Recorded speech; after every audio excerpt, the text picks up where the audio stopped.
Go live here. Oh, I think we just went live. Did it work? Well, there's something happening. There you go. Oh, there we go. There you go. We do exist.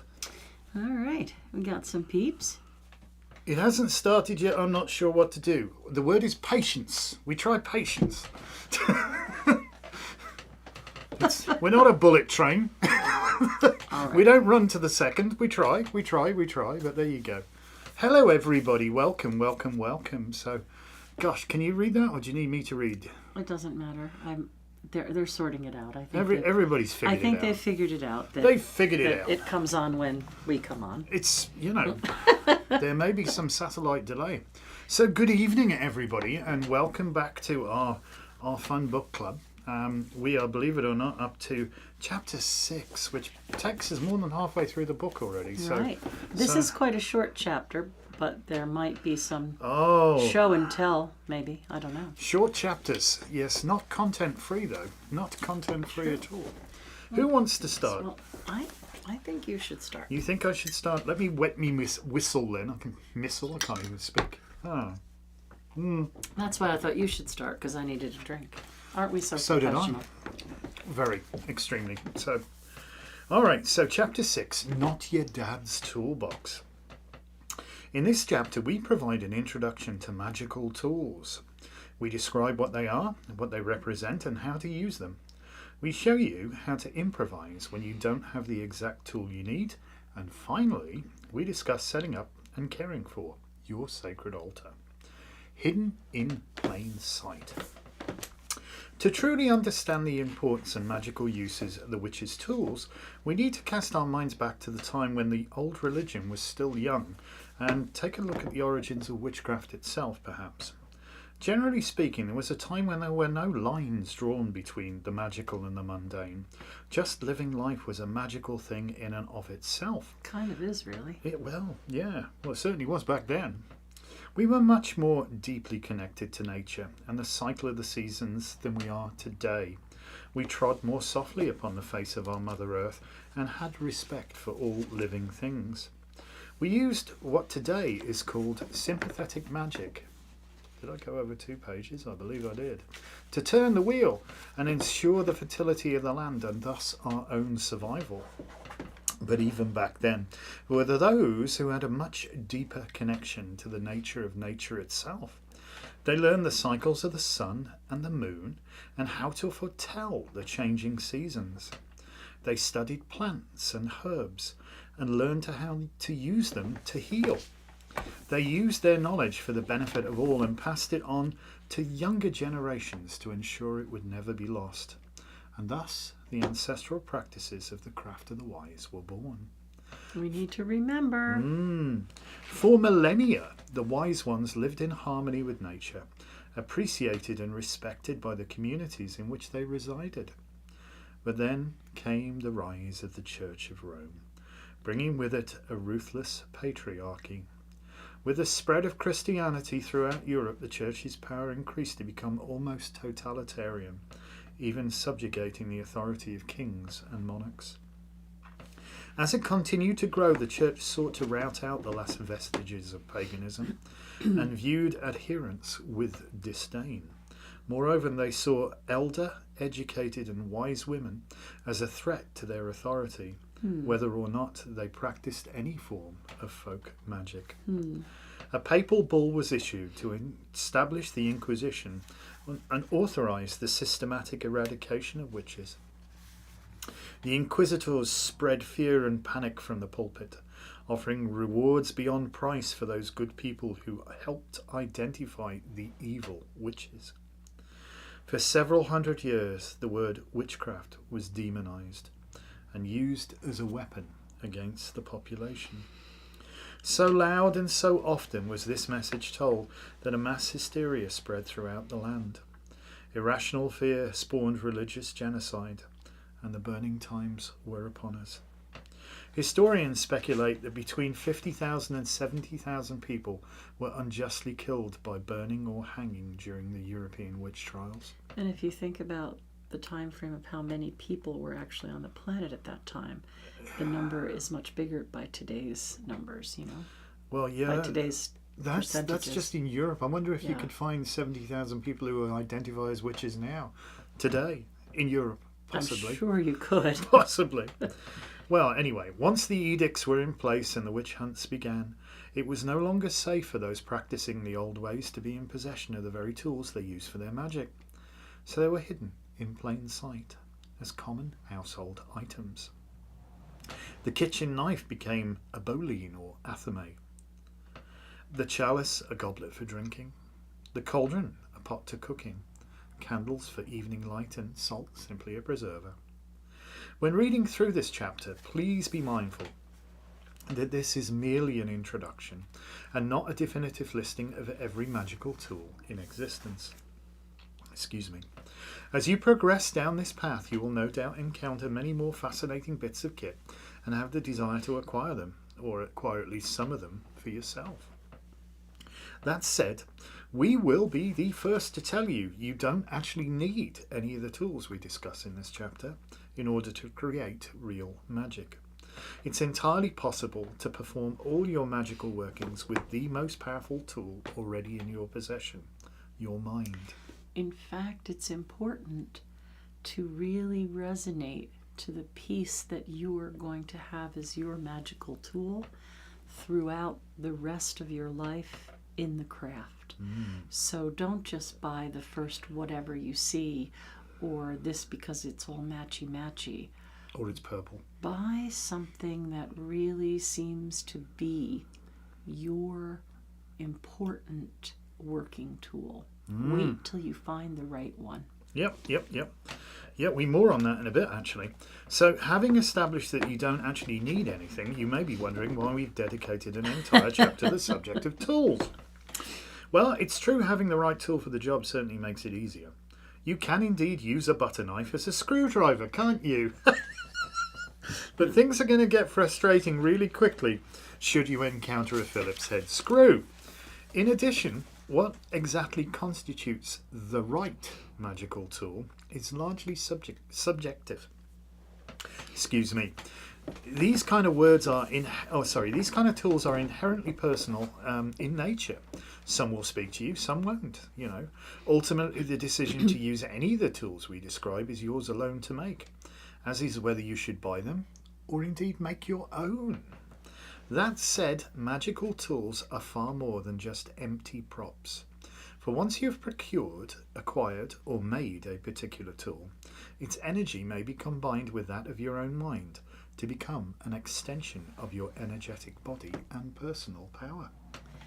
Our primary goal within this chapter is not just to list the tools you may need, but to look at the specific job they do in magic with reasoning and logic, and thereby provide you an understanding of their energetic qualities and the protocols for their handling, storage, and use. In order to do this, we must first take a look at the three separate magical arts or traditions that combine to form modern Wicca, certainly the Stuart tradition. High magic. Gerald Gardner gleaned this practice from Aleister Crowley. Druidry. Gardner had a strong interest prior to his initiation into the New Forest Coven. Witchcraft, the cunning or knowledge of the old ways, handed down through the generations and practice by followers of the old religion, like old Dorothy Clutterbuck, who initiated Gerald into the craft. Looking at it this way, we can see that each branch seems to have special tools, and many of these tools cross over to other branches. It would be safe to say that the pentacle is an arcane magical symbol that would serve the magician, and the wand, as part of a tree, serve the druid. And for the witch, it would be a close call between an athame, as an extension of the witch, and the vessel or cauldron, that which contains, giving form to force. As we go over our list, keep in mind that you will eventually want to have many of these tools for your own personal use, but it's not a race. You don't need to have everything at once. Allow yourself the luxury of collecting them slowly. Don't just buy the first one you see. Wait until you find the tool that speaks to you. Like I was saying, one you feel has a strong connection. Many times folks come into our shop and say they're setting up their altar for the first time and they want to buy everything. A discussion ensues about how these items are sacred and not disposable. They are chosen, hopefully consecrated, and these items become the responsibility of their owner. It wouldn't be cool to just buy a second athame and throw the first one in a drawer. Yeah, it's junk now. Or throw it away, or not see that it goes to someone who is also a witch that could use it. So we encourage people to buy a very simple wooden handled athame, one that you could later carve once you understood its true working value, or even why you would want to carve it. More on that later. Much later. We hope that as we go over this brief list of tools, you will begin to see why we say, allow yourself a journey in finding just the right one for you. We have also included some extra information that should help you to balance the magical and the mundane. First, the altar, a designated piece of furniture for magic or prayer work. Not all of us have the luxury of space. That is true. Please understand that you can set up your altar on a dresser, a small nightstand, or even if you need to, your kitchen table. It is not necessary to leave it set up permanently. You can keep the items in a drawer or a toolbox when they're not in use, and then smudge and sense the surface before putting your tools back out. A small chest, a dresser, or even a shelf that can be refinished would make a great altar. Not only do you get to breathe new life into something that might have otherwise been discarded, it no longer has to serve the mundane, and it can be special too. Yay. The importance of the altar within the craft cannot be overemphasized, as it is the focal point of your spiritual practice, the place where you honor your gods and work your magic. Every other tool we discuss is actually used or kept on your altar, each serving a specific purpose to aid you in your magical arts. Shall I carry on? Yeah, we'll just go back We'll and switch. forth. We'll Yep. switch back and forth by tool. Why not? It sounds good. So you got an altar. You might as well have an altar cloth, which is Why the would you covering. need one of those? The covering of your choice. Why not? Well, you may wish to work with no covering, especially if you have an altar used solely for magic. But an altar cloth does serve a purpose. You can match the colour to the zodiacal timing, like using a fiery red for Leo, or have a design that connects to the Sabbath working, like a holly print for Alban Arthur, Yule. And if you're using your kitchen table, the cloth can actually act as a barrier of protection for your tools, thereby separating them from the mundane. I can't read any of these comments with my glasses on or off. Oh, well. I don't even know who's making them. Lots. Susan, Kathleen, Laurie, Aubrey, Gilda, Shana, Jessica, Joanna, Helena, Savannah, Peggy. Yes. So Do you mean something to connect with? where are we? I can't even see. Yes, a butter knife. Is it good? No, it's not. No, not if you're trying to take a Phillips screwdriver out. We had that conversation the other day. How do you... I can't read the last thing. Well, there's a few typos in there, so I'm not Okay. I'm not actually able to stitch that one together. Okay. Peggy says, "Oh yeah, I was there today for some bizarre Mercury retrograde reason. It's direct now. I was not able to interact. So frustrating. All well now though. Yeah, sometimes it's weird like that. Well, thanks for joining us, and I'm sorry you couldn't chime in at Magical Monday." And Jessica says, "I love my magical tools. I don't think I have a favourite. Form and force are the most used for sure, but I have different favourites for different rituals, and so you should." So there you go. Perfect. Sorry, she's typed something again now, but the words seem to all kind of... The keyboard seems not to be working. Oh gosh. It's probably your cat sleeping on it. That's usually what happens, isn't it? The authorities have moved the dark trousers from the couch. I have nowhere to sleep. I would sleep on the keyboard, but nobody's using the computer right now. Dear diary. Anyway, you're next, aren't you? Yes. Athame or Atheme, depending on where you're from. Right. Athame or Athame. Athame, I've heard. Yeah, Athame. it's all the emphasis. Right. Athame. Usually a wooden-handled, double-edged blade. Now, I have seen people have athames made out of other things. Yes. But the blade is kind of important. It is forged in fire. And a wooden handle is a great way to hold that blade, let's say. Yes. All right. This is one of the most used tools of any witch. It should never, ever be used to harm. You would use it to focus your energy, drawing with your power hand and feeling the energy transmitting through the handle to the tip of the blade, condensed to that pinpoint of magical energy as an extension of you. You would use this tool to call the 4 directions, to bless cakes and ale, to perform chalice and blade, an act of sympathetic magic, also termed as the great rite in token or in kind, which we'll describe later on. Some witches use their blade to carve candles or focus energy into herbs and medicine bags and poppets, or even to focus energy into another witch, like being their battery. Energetically, the athame belongs to the god and represents the divine masculine. So, You wouldn't use it to do things like scrape a candle out of the bottom of the cup. That's why we and have things pocket like knives. You use a pocket knife for that, not your athame. Absolutely.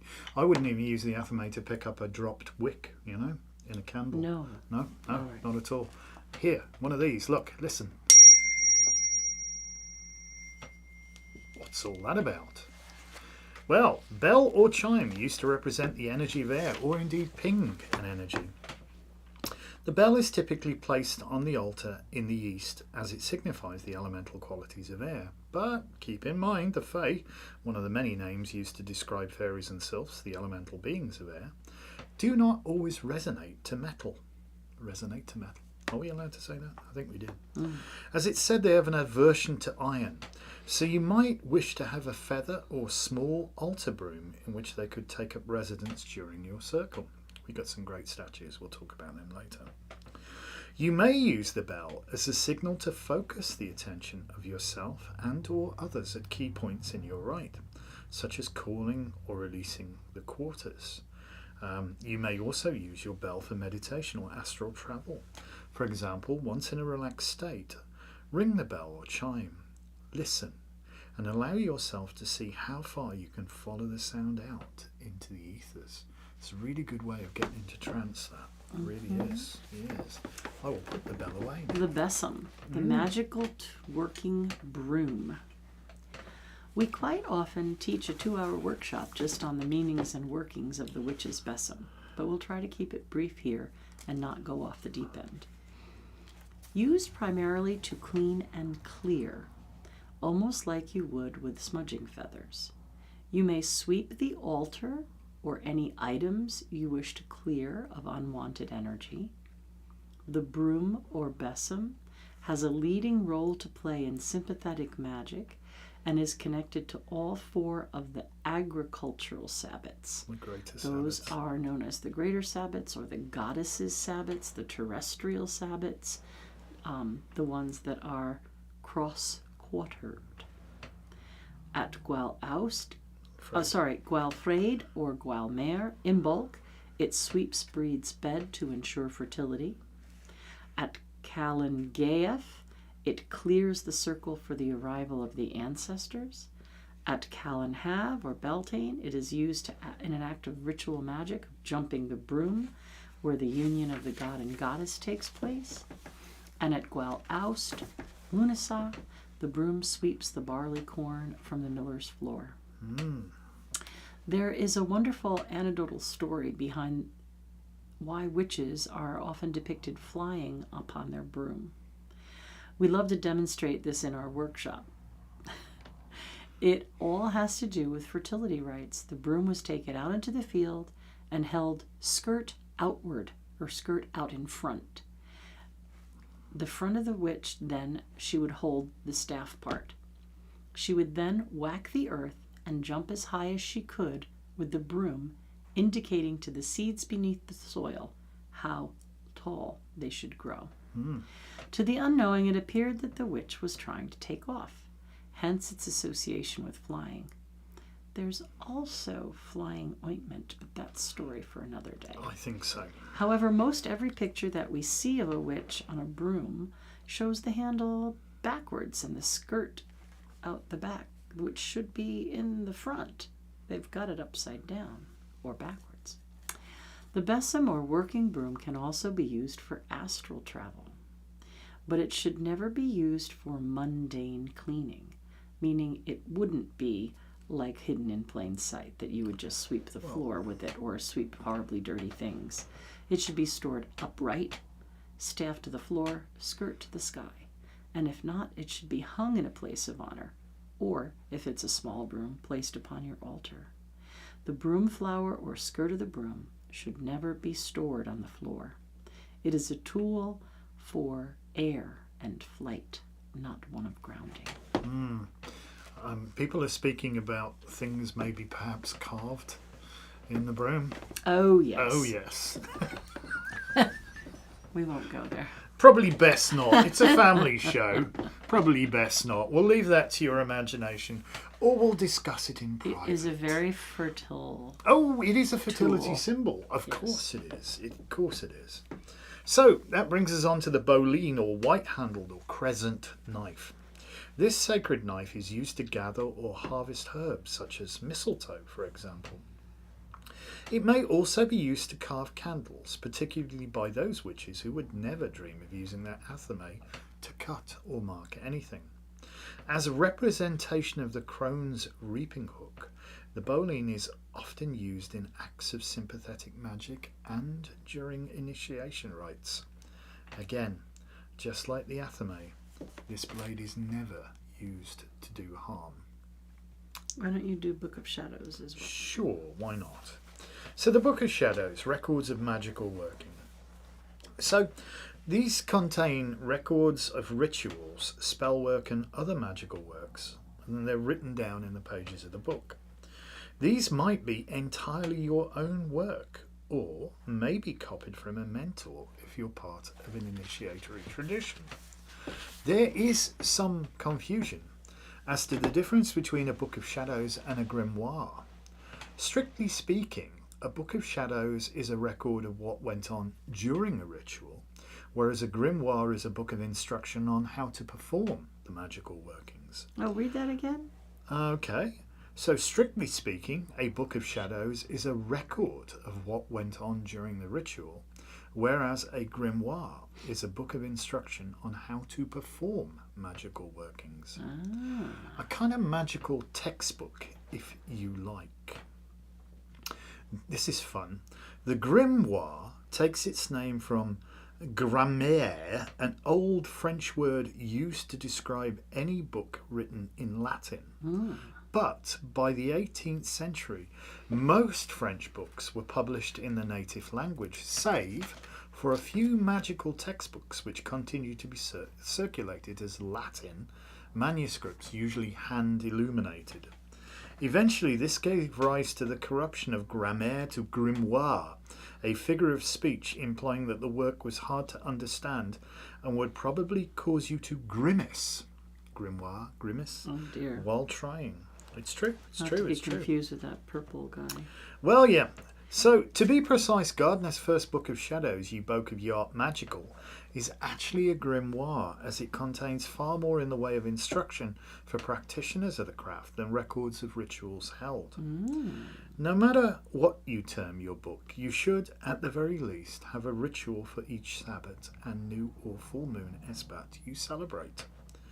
You may also want to include spells you plan to use or have used along with their results. This is where we use it as the learning. That worked. That did not work. That went horribly wrong. I got the worst end of that stick. Oh, yeah. Bowls. Small vessels for salt and water. Indeed.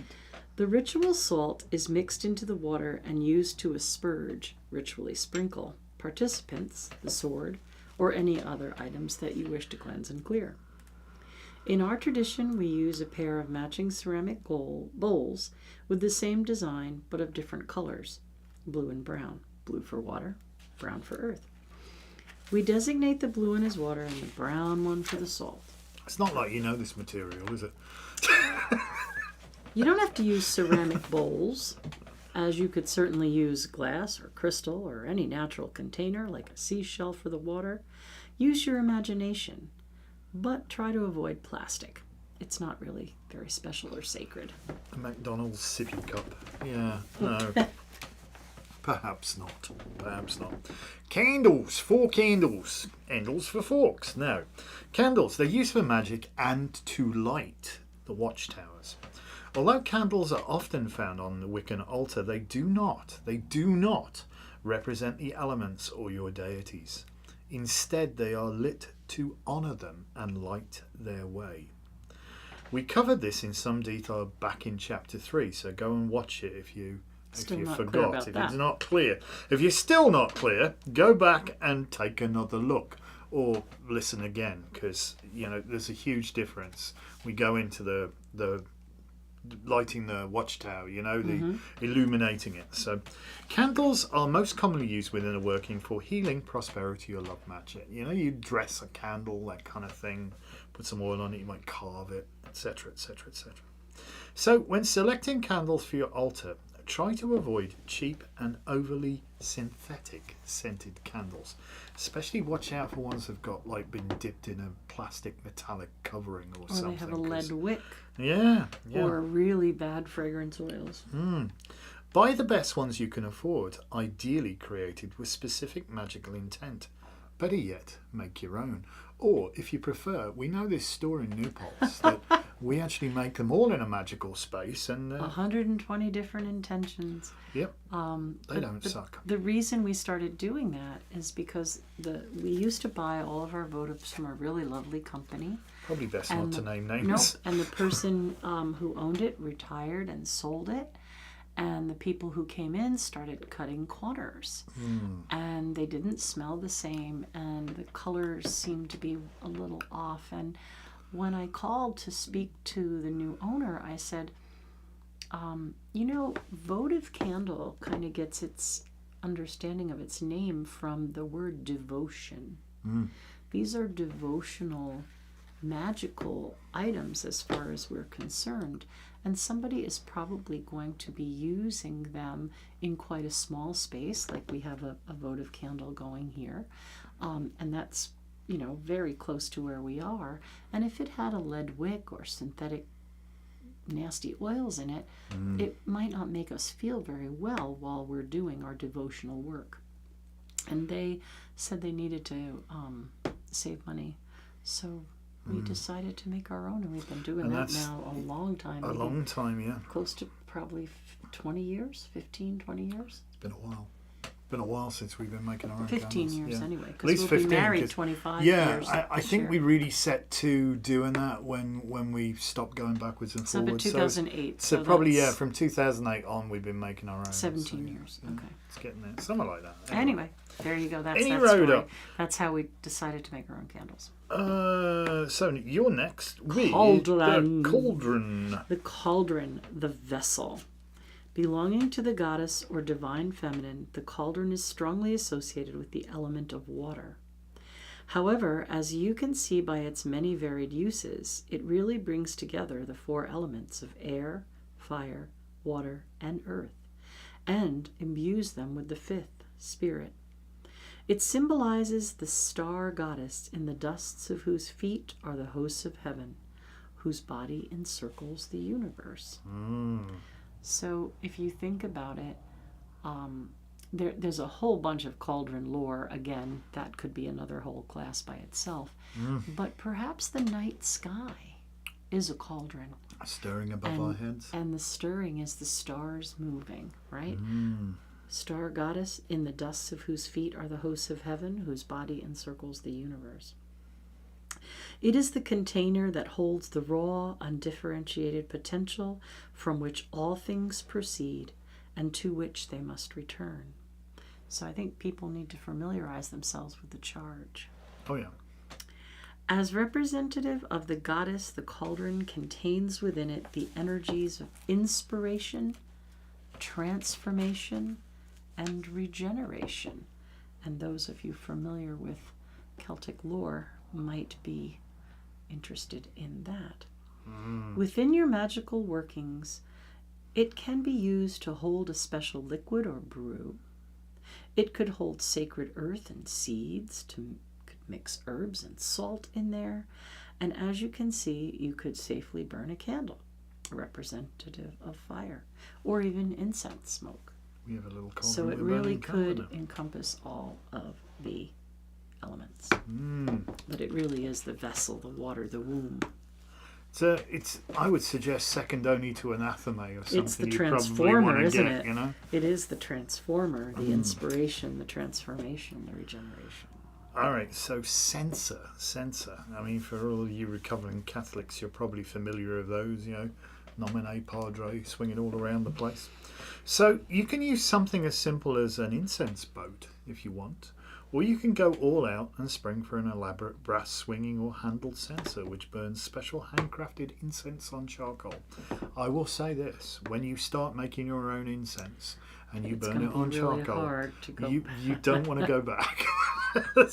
The purity is insane. It's just, and you use a tiny bit of it, not much, otherwise you'll have a room full of hunky firemen, believe me.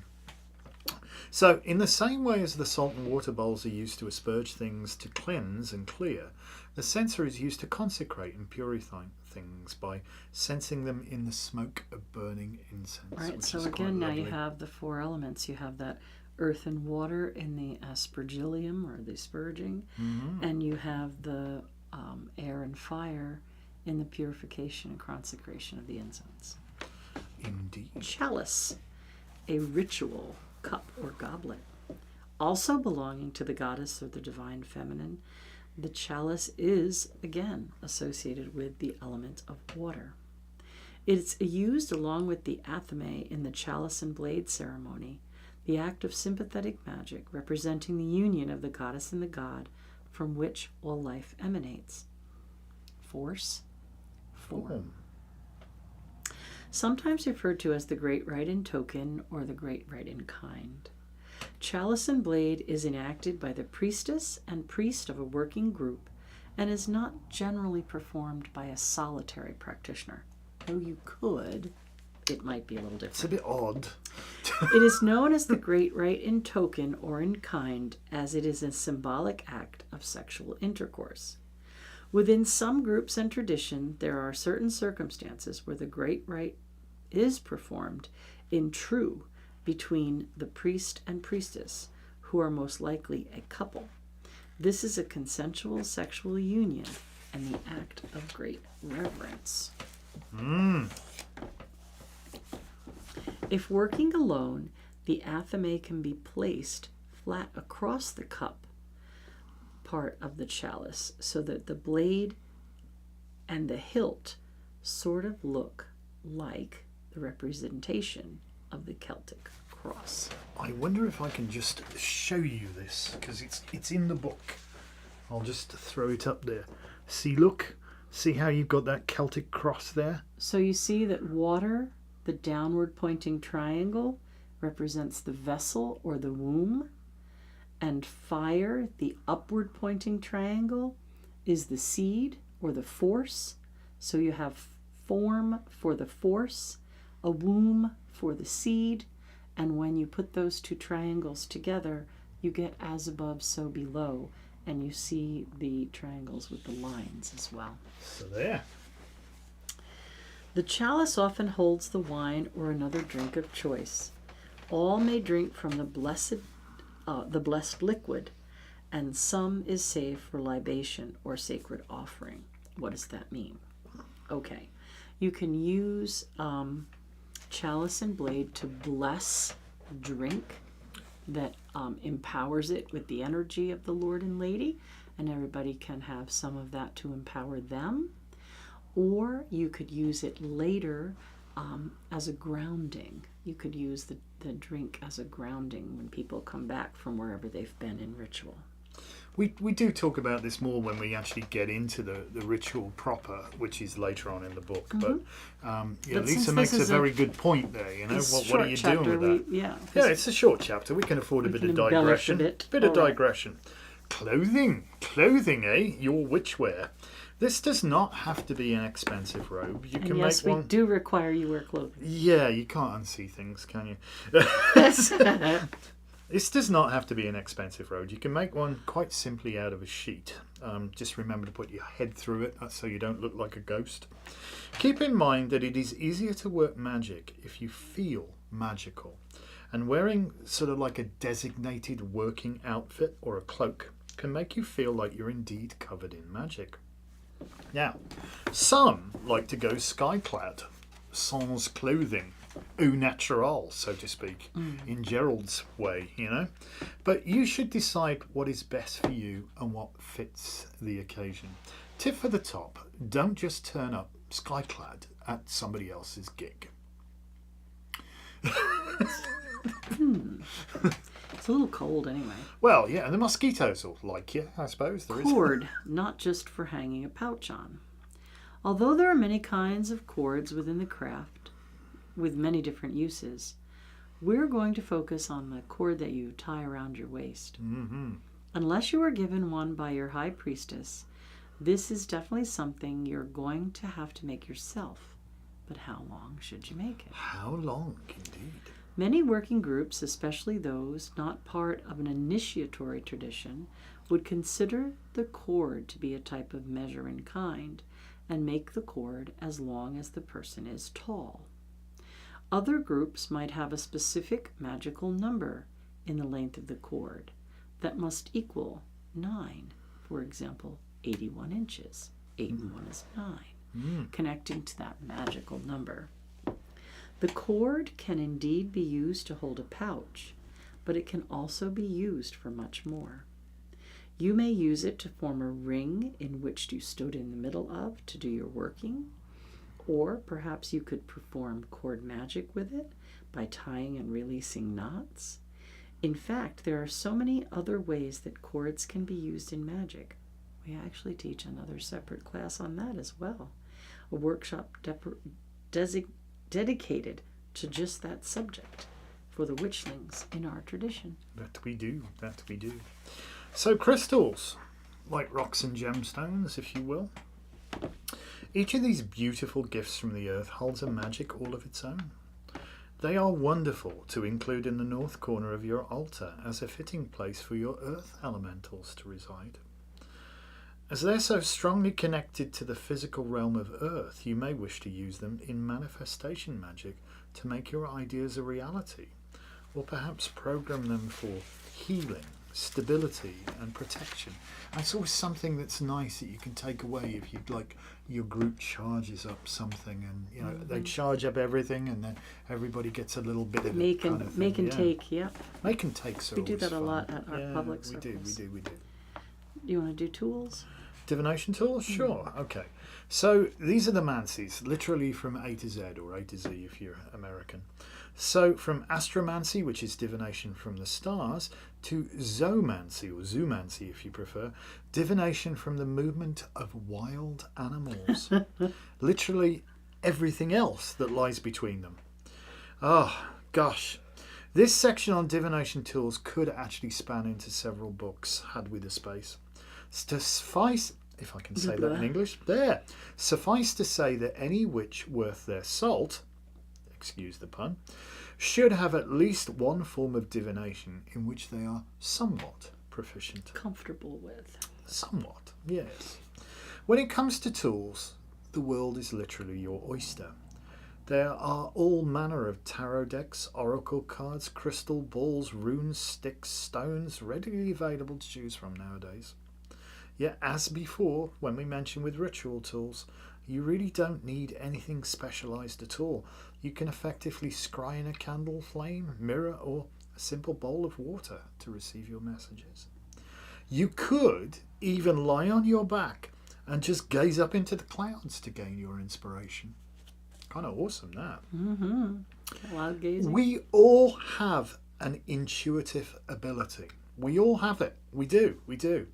But it takes work and practice to develop it. So think about what speaks to you, be it tarot, astrology, numerology, runes, scrying, or pretty much anything that floats your boat, and start to work with it. Each day, devote some time, no matter how small amount of time, devote some time to learning and practicing your divinatory art. Do it every day. That's why it's called practice. And you'll be amazed how quickly it becomes familiar. Before long, you'll be able to use your chosen tool to help gain insight and information for any given situation.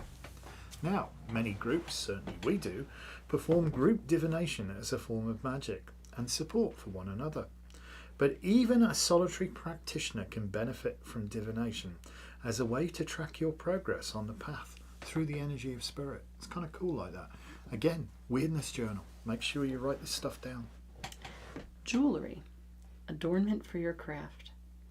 Again, in days gone by, it was unwise to advertise the fact that one was indeed a witch. Yes, it wasn't wise. Wearing your ritual jewelry in public was definitely not done.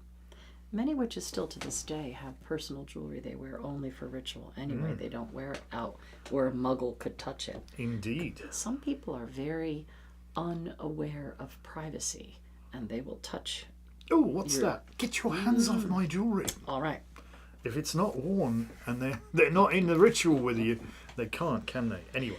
Many witches also believe that their magical power could be held or stored within their ritual jewelry, which should only adorn their person when they were ready to work their magic. See?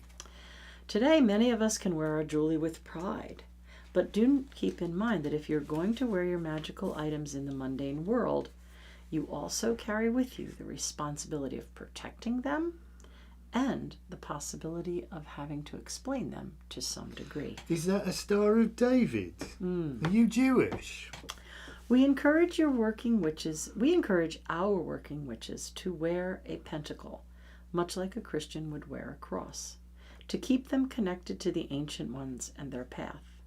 We also equip them with words of wisdom in order to defend it, should the need arise. We certainly do not promote proselytizing, but should they be challenged, they have a knowledge and eloquence to explain its true meaning to someone who is not of the craft. Yeah. Are you a Satanist? Satan is a Christian deity. Satan, a derivation of Saturn. What do you mean by it? Yes. Come on. Anyway, moving on. Which, interesting, we can go there. So, pentacle, pentagram. Pentagram, pentacle. What's the difference? Well, typically this you'd use as your altar tile or perhaps even a portal, but we'll talk about that later. A pentagram is a 5-pointed woven star, whereas a pentacle is a 5-pointed woven star with a circle around it. Pentacle. Circle. It's a portmanteau. You know what I mean? It's easy to remember. Pentacle, circle, circle, pentacle. Okay? When used in the context of a magical tool on your altar, it acts as a shield, a portal, and a place of consecration. Some say it represents the element of earth, but we believe it is connected to all the elements and spirit. Hence your 5 points. So there. So yeah, pentacle is a place of consecration. You would lie things on it if you were consecrating them. It's a really good place for that. It's a fantastic energetic center on your altar. Snuffer. Used to extinguish all the candles. Some believe that blowing out candles would cause an insult to the element of fire. Yet others believe that wetting your fingers with your spit or salted water and pinching out the flame would be just as insulting. For this reason, you might want to consider acquiring a candle snuffer. This way, no offense could be taken. Snuffer, here's one. Another alternative, if you can, but you might need a bit of practice, is to simply clap your hands and create energy that allows the flame to disappear, as if by magic.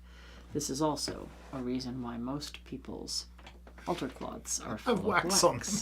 Occasionally you miss. Whoops. Got a little too close to the candle there. All right. Oh my. Yes. Statuary. It's so cool when you clap your candles out. I love to do it. All right. So statuary. Figures to represent your god or goddess, or elementals as well, perhaps. It's wonderful if you can find a depiction of your deities in a statue. In statue form, to place upon your altar, especially ones that resonate with you, that you really like the way they've been portrayed. And one that also speaks to your deity or deity's energy. Some catch it, some don't so much. So you've got to feel like it properly honours your deity if you're going to put that statue on your altar. Unfortunately, there are instances in which you won't find a very good likeness. Keep in mind that you could use your favourite picture of the deity in a frame, along with an appropriately coloured candle to honour their presence. Or you could even use another object altogether that represents that god or goddess. For example, a small set of scales for Anubis or Themis, a shell for Aphrodite, or a sun and moon to represent the divine masculine and divine feminine. If you're really Get creative. Really into crystals, a sunstone, a moonstone for the god and goddess. Get creative here. Sword, primarily used to cast the circle. Most commonly used in working groups. By yourself, you don't really need a sword, as opposed to a solitary. In using the sword in the group, the priest or priestess uses a ritual sword to circumscribe the perimeter of the magical circle. While the priest or priestess outlines the circle, all other members present visualize a beam of energy emanating from the tip, creating a glowing ring of light that forms a protective barrier for the working group between the worlds. As a solitary practitioner, and in the absence of a sword, you could always use your athame to cast the circle just as effectively. You could, yeah. Sword really is typically only used in groups. It's not something you want to necessarily be swinging around your bedroom, But you could. You could, if that's what floats your boat. Your wand. Oh, symbol of magic and authority. It's so interesting that we talk about that. I mean, we actually do a whole class on wands. Wand banking and crafting wise, it's lovely. It's a long and involved class, but there's so much energy involved with wands, and we could probably afford to wander off into the weeds a tiny little bit. But it is literally a symbol of magic and authority. Holding the energy of the sacred woods, the wand is also an extension of the powers of its wielder. Wands are used not only as a symbol of honour, but also as a tool to control energy when used along with an enchantment or spoken word. Much like an athame, it focuses and directs energy only in a less demanding, yet considerably more alluring way. Consider, if you will, like the athame forged in fire, very much an instrument of your magical will, whereas the wand is far more gentle. And you meant your intellect. Think about conducting an orchestra. You could conduct an orchestra with an athame or a sword, but you probably don't want to. You know what I'm saying? So folklore and custom say that the wand is traditionally made of hazel. However, you could make your own from any sacred wood with which you have a strong connection. Let me just preface that. I'm going to go in the weeds a little bit here. We had, growing outside our store, the most beautiful mountain laurel, and sadly one of them died, and we thought, well, this is lovely wood and we don't want to waste it. No, it's an endangered species. We don't want to waste it. Maybe it would be ideal to create wands with it. And myself and a dear friend tried that, and he started to go numb in the lips. And then we found out that every part of that plant is toxic, even no the mountain pollen. laurel wand. So be mindful what you're making it out of. I'm just saying. Okay. So anyway, personalizing your wand in this manner will also give it a unique meaning and magical qualities. You know, if it's something that's really precious to you. Once again, we're constrained by the space available to provide only a brief insight into this incredible tool. Nonetheless, we do strongly suggest that you make, procure, or otherwise acquire a wand of your own, similar to the athame, as it will become an extension of your energetic body and your ally in the magical arts, albeit in a far more subtle way. But ones are... Your intellect. Yeah. You know, we could talk for ages about magical contagion and, you know, don't let your dog get hold of it and chew it, or, you know, some kid I'm going to be Harry Potter with it. You know, these are precious it's magical yours. tools. Your tools are yours. In summary, within this chapter, we've tried to address the age-old question we're frequently asked. What tools do I need in order to be a witch? Again, first and foremost, you need your mind. It provides a clarity of the work at hand and is the singularly most powerful tool in your possession. Everything else is secondary. Again, it's not necessary to acquire everything as fast as you can in order to be an effective witch. It's not a race. It's not a race. Be mindful of your budget and learn how to adapt and improvise. That said, magical tools are great to own and can certainly assist in the efficacy and effectiveness. Efficiency? Yeah, efficacy. The words are interchangeable. That's really good, actually. No worries. And effectiveness of your magical working. But please keep in mind, if you're going to go out and own one and work with it, then you're responsible for it. Mm-hmm. You're responsible for using them, storing them, and caring for them with respect. They're an extension of you. And above all, when the time comes to part company with them, perhaps because they are worn out or broken or damaged, dispose of them with the ultimate respect and gratitude for the service they have given you. Many folks ask us what tool they should acquire first, and then, having obtained it, what next, and so on. To provide some guidance on this, the following list is kind of ordered in the idea of its importance. Absolutely, yeah. An athame or a wand to wield your power. Job 1. An altar for a sacred place dedicated to your work. That can be anything. A representation of deities, God and Goddess. Mm-hmm. A representation of the 4 elements. A chalice or a cauldron, a sacred vessel to contain your magical working. A cord to help you create the sacred space in which to work or hang your pouch. A pentacle, a sacred symbol of the witch. Jewelry and ritual wear, or not if you do want to go sky-clad. And optional, a divination tool to gain knowledge and information. And as said earlier, this is far from an exhaustive list of magical tools that you're going to encounter. But one thing's for sure, you're not likely to find them in your dad's toolbox, unless he's a witch, too. Which he might be. But then again, you should get your own tools. You really should. Right. So, yeah, thank you for that. I don't know if we want to go back and see now as a good time to, if anybody's got any questions before we call it quits for the day. Let's have a look, see. Oh gosh, there's lots of people said lots of things. Where do we get to? Got magical tools in the bedroom. Do you something to... Need something to connect with? Well, yeah, we just talked about that. Yeah, we did that one. We did that one.